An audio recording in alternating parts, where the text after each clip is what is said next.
So you guys had your discrepancies over the years and times when y'all went at it. There's a half a story that was told. You don't have to give us the rest if you don't want to. You can leave it at that if you want to, but it is my job for my audience to ask the question. You know what I'm saying? There Yeah. was a half a story that we covered, and it was a story of him hunting you down to find you. And the Yeah. video cut off, and I, for the life of me, couldn't find part two. I figured there wasn't a part two. I figured I'd ask you about it. Well, I mean, JC was with them when they were chasing me down, Oh, is that you what was know? that a conversation with you and JC? Okay, that's what it Yeah, was. that was Okay, a conversation with me and JC, so and JC yeah, was with him. it happened. I just didn't want to talk about it. You know what I'm saying? I didn't want to sit down about it. I was upset about it, and there's a lot of motherfuckers that came around him that just took money from him, and I was disappointed in that more than anything because I never would have let anybody come around and, you know, like misguide him in the music. There's a lot of vultures in the music business, and Absolutely. they'll tell you, I'll help you here, I'll help you to do this, pay this guy, pay this guy, pay this guy. And I felt like a lot of that was going on, and I was mad, mad at him, mad at me, mad at, just the whole situation. And, we just were at odds. We just weren't talking. And he was looking for me, you know what I'm saying? Because uh, there's no doubt about it, man. He loved me like his brother, like I love him. And if you knew Kato, you knew that if he loved you, he was gonna bust a fucking cap at your ass because as much as he loved you, that's how passionately he loved you, and he was adamant when he was mad at you. He was equally passionate about being mad at you. You know, and that's definitely not a lie. And anyone who knows him will tell you that. They've been on the opposite end of being his best friend and his enemy at the same time Right, right. because he loved very passionately. He really fucked with people all the way. No way at all. So like if something went wrong or you did something out of character that he didn't like, he was like, "What?" Like he really got into your ass about it. So um yeah, man. It got really bad to the point where, Smokey Fuma people just just said, "Nah, subscribed man, on y'all need YouTube. to just sit down and talk and iron this shit out." And we did. We ironed it out like men, and we figured out a way to turn a bad situation because they weren't offering enough money. And I came back and we fucking tackled this fucking industry and did this whole street team and, you know, rat trucks and everything. We went, I did wonders with the budget that we had, and that's just because I knew the market. I knew what to do to turn the needle, to raise the notch. You doubled And down. once yeah, so I doubled down with whatever we had, and we were ready to fly out and sign the deal. And unfortunately, we didn't make it on that plane. So So at this you point, could hear it in my voice, man. I That got you. shit I got still you. hurts. So at So this point of your life, you're in the game. You're in the game. You're yeah. pushing. You're hustling. You're out there hustling. You're connecting. You're working through the Flores twins at this point. Yeah. I always kept a relationship with them, and I always knew that I could get whatever I needed from them. So when he passed away, it was easy for me to continue and do what I needed to do. And then it was even easier when the twins went on the run. Like business fell on my lap. I knew everybody. Everybody knew me, and nobody likes to do business with somebody over the phone or where they can't see them or can't touch them. They want to have a physical somebody they can meet and hold responsible if something goes wrong. So I feel like I got a whirlwind economically when they left, and they were such a big business that the little business that slipped between their cracks was enough to make me somebody that the feds ended up wanting, and I ended up getting set up later outside of Jesus them, like Martinez just not in their subscribed on case. YouTube. So Um, that was you. What you went to the joint for was not rolled up in their case. no, no, but I very well could have. And here's the thing about you know telling or whatever. I mean, there was plenty of us that could have went up the river with them, and we didn't. Like we were left behind to live to fight another day, you know? And I mean, I was free for a good, you know, what they go, they went on the run shortly after K died in oh 04, 05, oh 03, something like that. And I mean, my case didn't happen till 15. So I had a good run on my own. You know what I'm saying? Outside of that, you know, 10, 15 years of just in and out. You know, obviously I wasn't at their level, but I did enough for myself to cut out a decent life for myself, you know? Um, and you know, I learned a lot from them guys, all of them, bro. Like when you at that level and you're witnessing what's going on a movie, like unbelievable Hollywood level, like blockbuster level, like they make the shit that's on all these narco shows and everything, they make that shit look little. I know y'all had the BMF conversations and everything, but bro, I'm here to tell you, just being a passenger in or a fly on the wall or, you know, in and out of there, you know, like obviously I'm the musical component to the story, right? Like, you know, goes into the music with me, then the music goes hands over. Val wants to continue the music, then they get into the music and they've always, you know, but they saw me make money in music and knew that there was something lucrative there to do, right? Music wise. So like I don't like overly like tap myself on the back to say I was an integral part of their operation. No, but I was a big part of their story because what you know some of the things that they did, the bigger things that they did, man, you know, their signings, their record deals, the things that they did, like they're big too. Like they got songs with everybody in the music industry, you know, the same way we did it back when Cato was around in the dinero days. Like they redid it and them in their own way.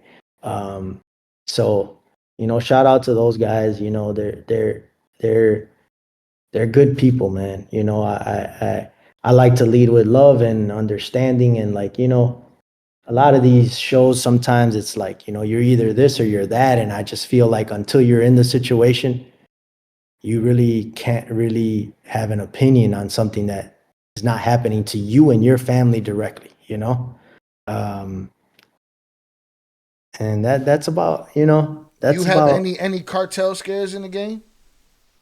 um yeah, man, I was gonna get thrown under the bus pretty similar to when the Flores brothers, um, when that guy was trying to say that they owed all this money.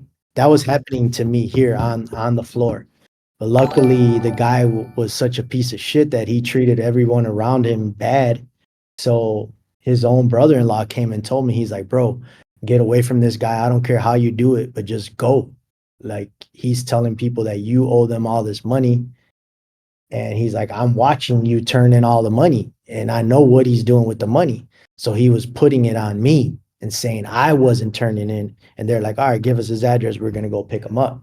So I think later on down the road, they realized that he made some investments, bought some gas stations, and did all type of shit, and then chopped his ass Sean down. But Smith just you know, subscribed on and YouTube. realized that it wasn't me, it was him. You know, but you know, those situations are scary, bro, because you really it's your word against somebody that they completely trust. And if you've broken down the shit from the twins and you listen to their twins, like Chapo didn't really believe them when he told them like we don't owe him that much. They made him go through hula hoops and get this dude talking about it on tape before he actually believed it. So I probably wouldn't have been that lucky or had that opportunity. Shit, even when he believed it, he still wanted his bread. You know what I'm saying? Exactly, exactly. So, you know, and that's the thing is like, you know, there's no real honor amongst thieves, bro. So it doesn't shock me that motherfuckers are telling on each other left and right and people tell on each other because there really isn't. When you have the element of money and greed involved, niggas will do anything to you. No matter how good you've been to them or what you've done, saved their life, they don't give a fuck. It's human instinct to look out for yourself first. Have you ever saw the movie with Rosie Perez? I forgot, is it Final Impact? Like you're she was down on herself because she's in a flight and she let go of the baby in the flight. You're not a seatbelt. Your natural instinct is to brace yourself. So you had to let go. And even though your child is in your arms and you feel like because you let go, the child died and you survived, like, no, it's this human. It's like psychologically, you come first in your brain. So Noah, you haven't have you ever been like stuck up for some work or had to Oh make yeah, it man, back? that shit's part of the game, Part bro. of the game, yeah. There's more people running off this day with, on you with money. Like if I tell you how much I got in tabs out here, it's a cool couple $1 million of motherfuckers that broke bad on me, you know? So what I would say is like it's not new to us. You know, it's new to the people on these shows listening in and like, whoa, what? You know, shit. I lost a cool seven, $800,000 and had to crawl out of that hole, you know, like not no millions and millions, but still that's a big hole to climb out of, you know. But when you're an earner, they give you the opportunity to make it up because you've made that times 10 for them, you know. So it's not really a loss to them, even though it is a loss, you know, they give you the opportunity to make it up if they see it possible, you know. Right. Yeah, otherwise they're not gonna get paid. They're trying to get paid. At the end of the day, get paid is the first, first choice. Right. Being that again, this channel was built off reacting to Surviving El Chapo, reacting to the story. I came into this, being from Chicago, being somebody that was looking at De Niro records and in '03 and thinking, hey, these guys are putting money Latino money into hip hop. Like this is what we've been waiting for. That we got 30 MCs up here that's worth their weight in gold. Coming up from that, we always heard the stories and we heard the rumors. And again, through this channel and through these reactions, I've been able to dispel some rumors. I've been able to change my perspective on certain things. Again, like we were just talking about snitching. To me, it's like, what is a snitch when it's a tactic in a game where it's a tactic in a game where it's like flopping, you know what I'm saying? It's like, what can I complain about one where everybody's picking and choosing, you know what I'm saying, in the And cartel. it's chess, not checkers. You've heard that cliche term before, right? There's collateral damage in chess, you know? You give up pieces to Absolutely. protect other pieces, you know? And in every man's situation, the pieces that are valuable to them are very different. Mines may be uh a mother, a wife, someone else's may be their children, someone else may be their mistresses, you know, like everyone has different motives and different pieces that they're trying to protect. And you don't know why they're making the decisions that they're making to make the board do what it does, but there's collateral damage. And until you're on a chessboard playing chess and realize that there's just some pieces that you're going to have to lose and that's just part of the game, you know, eh, that's when you really know. Like that's why I say, like, unless you're in it and you're doing it, you don't know why it's happening or how come, you know. Absolutely. So it's always been Um, like, how can I hold it against this guy if this is something that they do? You know what I'm saying? This is part of their game. You know what I'm saying? yeah, And exactly. and You again, know, all these. and there's manipulation on all levels, you know, like, you know, nobody talks about the people that told on the twins that kicked all this shit off in Milwaukee. They start talking on them before they said anything about anybody. That's why they went on the run. This is the problem. You know what I'm saying? Like it starts with the fact that the federal government, that's what they do, is that they work through informants. That's how they do their job. So to think that there's not going to be somebody telling on you, you got Yeah. another thing coming, you know? Absolutely.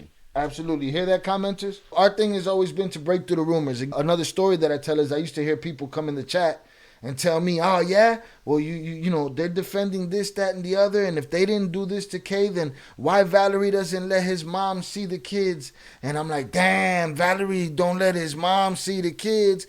And then come to find out through this podcast, there was no shared child between the two. You know what I'm saying? So, Yeah, yeah. so I try to like dispel these things, and it gives me a different outlook. So I'll bring another what might be an uncomfortable question to you. But again, we came across another video where there was an insinuation of a thought, and the reason it stood out to us, Damien, was because throughout this whole thing, we kind of took you and JC as the voice of reason from the beginning because we didn't really know the twins' story, right? So we would Right. look to the people around them and see what their testimony was of these twins' characters, right?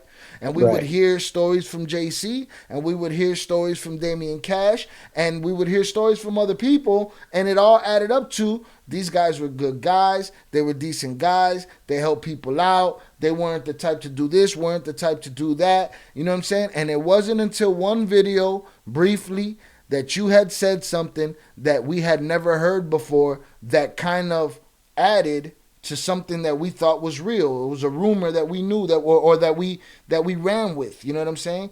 And it was of you meeting the twins and him saying something, alluding to the fact of he knew what Val felt like physically, like to the touch, and we ran across that video and it stood out to us like a sore thumb because everything that we had heard from you before was basically the same kind of talk that we got from JC. No, they were good guys, they were decent, they looked out for this Yeah. one, that one. When asked if they could do that to K, you said yourself, you said, man, they helped each other a lot, they did a lot for each other. You know what I'm saying? So I just want to see if you could clarify any of that, or if there's nothing to clarify for what it was. I know you No, guys I are in a don't, good place now. rumor is probably the best label for it just because it's like there's no proof or none of that, right? It's just like men talking and men talk about when like she was every dope boy wanted to be with her. You know what I'm saying? At that time, she was like the it girl. You know what I'm saying? So would somebody comment on her? Yeah, I mean, people will comment on her, but like, you know, just looking back in retrospect and thinking about it, like I can't say that there was anything there really other than just like an attraction. You know what I'm saying? Like I, you know, I had never really like talked about it with them until they got out or I got out and we were able to all like shoot the shit and talk about it. But like I know one thing for me, and it's kind of very similar to Jay, is like, bro, if I passed away, I would want somebody to make my girl happy.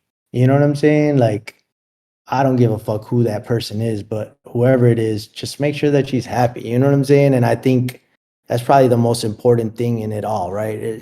But I mean, everyone, we could speculate and shit, like we could have hunches or whatever, but I can't think that, I just know that we were all so close knit and worked so close together for so long that we were all like family. So, it's pretty easy for somebody to just like be comfortable with somebody that's been around them all their life anyway, Uh, so hence the decision for them to maybe, not care about what people are going to say and get together.